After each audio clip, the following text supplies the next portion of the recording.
and welcome to the Learn RHEL YouTube channel. And specifically, these videos are going to be about a series of videos for a general user of GitLab. As you can see, this is what I have pulled up on this web browser. And I'm going to make this series about how users can use GitLab, teach you as a new user of GitLab. Maybe if you're intermediate or advanced, you might actually learn something. I'm not being cocky here. I'm sure stuff I can still learn. But anyway, I'm going to get started with this. The series is going to be teaching you as a general user, not as a GitLab administrator, while trying to write code, modify code, and upload your code to a GitLab repository. I'm hoping by this point you know what GitLab is actually about already. I'm going to go through the general broad strokes that a new user would need to learn how to do for getting their situation squared away so they can use a command line interface and upload code from a Linux system into GitLab. This might work for some Apple users. It will definitely work for Debian and RHEL Linux variants users. And what I'm going to be showing you is interfaces and GUIs that are actually related to RHEL variants like Alma Linux, RHEL Linux, and any other variant such as that. So let's get started. This particular video is going to be about the topic of setting up your user settings and, as a user on a Linux system, generating SSH keys and then uploading them into your GitLab user profile. So first thing I'm going to do is go ahead and log in. And for me, my account is WFrench, and I'm not going to tell you my super secret password for logging in. And here we are. Got logged in. I'm going to go over to the upper right corner, little icon, the avatar, and then come down here and choose Preferences. All the way over here on the left, there's an option for SSH keys. All right. And then if you look here, to add an SSH key, you need to generate one or use an existing one. I'm going to show you how to generate one. I'm going to show you how to do it both in two different systems to show you can actually load distinct and unique SSH keys from different machines into your single user settings profile. Shouldn't use the word profile because, as we can see up here, there's an actual edit profile. So to help yourself out, in the case you don't remember or you don't want to keep coming back to this video to stop, pause, do something, and come back to it, you should see this link, and you should be able to open it. And here, you'll see the instructions. You need to run SSH Keygen -t with some options. And the one I'm going to demonstrate is actually this command: SSH -Keygen space hyphen lowercase t as in tango space RSA Reves-Shamir algorithm. That's what that stands for. -B for the bit size. We're going to use 2048 -C and some comment. So in the comment, you can actually put your username at and the machine of which the SSH key is being generated. And you don't have to put .com. You don't have to put an email address. In fact, you really don't want to do that because you want to know when you copy and paste an SSH key into this field at some point, we're going to show you that, that you really want to know what username at what particular server. Because if you're working in a production environment and you're working on multiple networks, you might actually have to have a username in one place with one format and a different username format on a different network. And so just knowing user at machine name will help you. But here's the commands you got to execute. And then you'll get some output. You'll fill in some prompts, and you'll answer the passphrases if you're going to do that, which is to be very secure. It's like a password, but it's called a passphrase, and it serves the same function, but it's not exactly the same thing. And then you're going to take the contents of your public SSH key that's generated from this command, and then you're going to copy them into this field. So let's get started with that. I'm going to open up a PuTTY window. There we are. I'm going to log into one of my machines.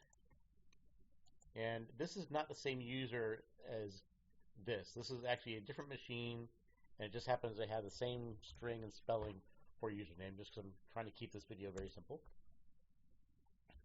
I'm going to log in with my password, and here we are. So the command you're going to run is going to be pretty simple, and you don't actually require escalated privilege to run this command because you're doing this command and generating some data on behalf of yourself to make your life easier. So some other things you need to learn is to take a look for proof for you. You'll see that I do not have a .ssh directory anywhere in this output because I haven't created a key yet for the purpose of showing you in this video.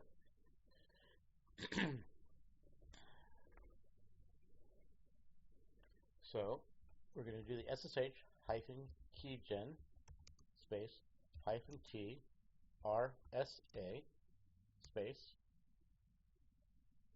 -B 2048 space -C space, and in my case W French at C8-dev.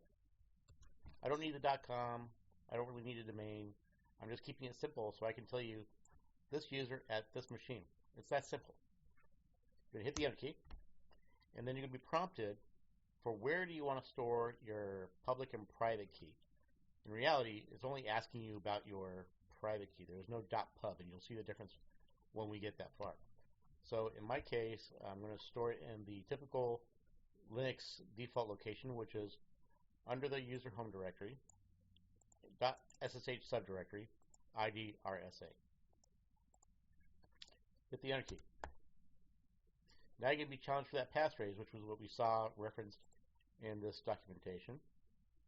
Right here's the example. And get back to it. Let's hit the enter key and the enter key again to keep things really simple. So voila, we have a key generated, but you can't see that proof until we do another ls -la. Why the A? Because you want to show hidden directories, right? This video isn't just for advanced or intermediate Linux user or even beginner Linux users. This is for anybody who wants to learn to do this, so please be patient with me if I'm being a little bit teachery, alright? So now, let's get into our .ssh subdirectory and list the contents, again with hidden attributes. So we generated our private key, and you can clearly see the same file, id_rsa.pub. What we need to do is cat out the id_rsa.pub, and we need to capture all of this. If you're using PuTTY, if you're a PuTTY user, you know when you highlight it, it's instantly captured to basically memory. And now we go back to the website and simply right-click and paste. Paste as plain text, whatever. But if you notice, these two fields were empty. Sorry, this field was empty before. And as soon as I typed in and pasted, rather, this text, it automatically captured a value here and dumped it in there. And that's kind of the reason why you want to use a -C, capital C comment when you're running the command. Pull it back up for you.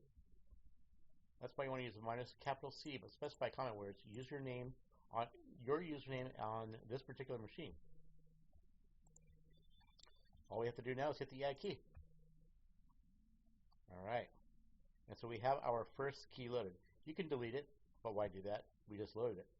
So let's follow on with another challenge, and I want to log into the actual GitLab server. Now, you usually don't do your development on your GitLab server itself and then load the code into your GitLab server, but I wanted to show you this process twice. So again, I'm going to log in. In this particular case, I'm logging into the GUI interface in a virtual machine, but it doesn't matter if it's a virtual machine or a physical machine. It doesn't matter if it's Red Hat Linux or Rocky Linux or AMA Linux.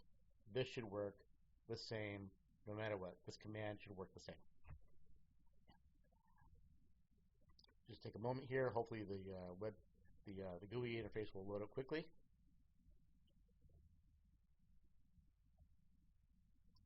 All right, this is our beautiful AMA Linux desktop. I'm going to click up here, open up a terminal window. Okay, hopefully you can see this text very bright and large enough to read on the screen by the time this video is being created. Okay, ls-la and node.ssh directory. So let's get to this.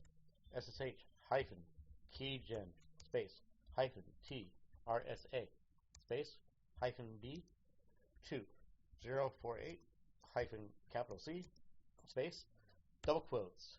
Again, you can see this is my username at this machine, so I'm just going to simply keep it simple. I'm going to copy and paste it using the middle mouse button click. In case you're new to Linux, you can do that, especially inside of a Linux environment. Hit the enter key. Oh, look again, we're getting prompted to find out where do we want to save, not the public key, but the private key. But as soon as we answer this prompt and specify, yeah, we want to save it in this directory / that file name, it is going to concurrently generate the id_rsa.pub file. Hit the enter key. Now we've answered that question. Passphrase, again, twice in a row. I'm not going to specify passphrase and keep things not super secure, but secure enough, because who's going to get access to this environment? This is my home environment, so we're safe. Let's do ls-la. Now we can see that there's a .sh directory. Let's get in there and check that out. Okay, so now we need to do a cat on this file. All right, and so what we need to do is grab this and paste it into the web browser. So I'm going to go ahead and open up a browser, and hopefully it won't take forever to open the browser. I won't have any browser issues trying to connect to the GitLab server.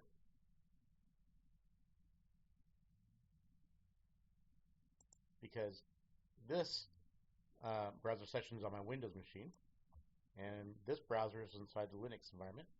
I'm going to go ahead and just type in here.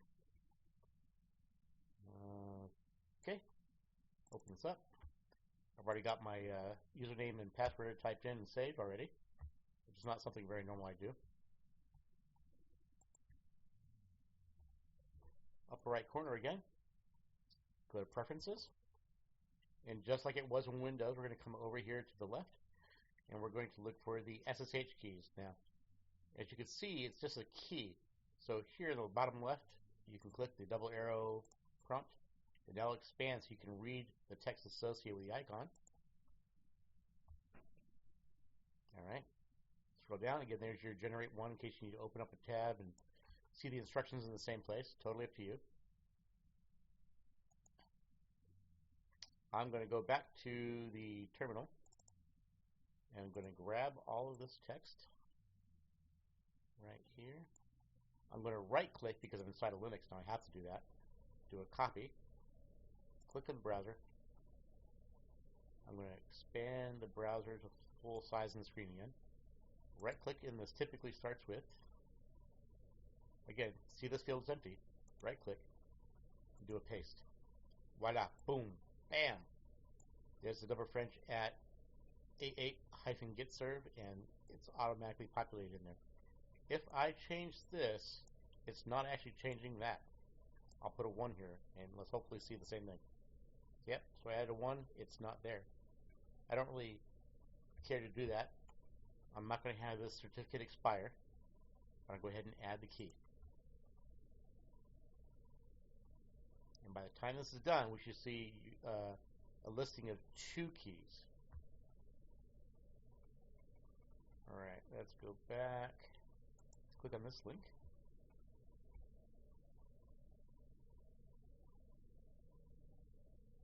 And SSH Keys.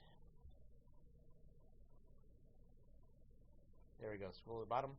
Now your SSH keys, a quantity of 2, is listed with the one we just did on this server. That just happens to be the name.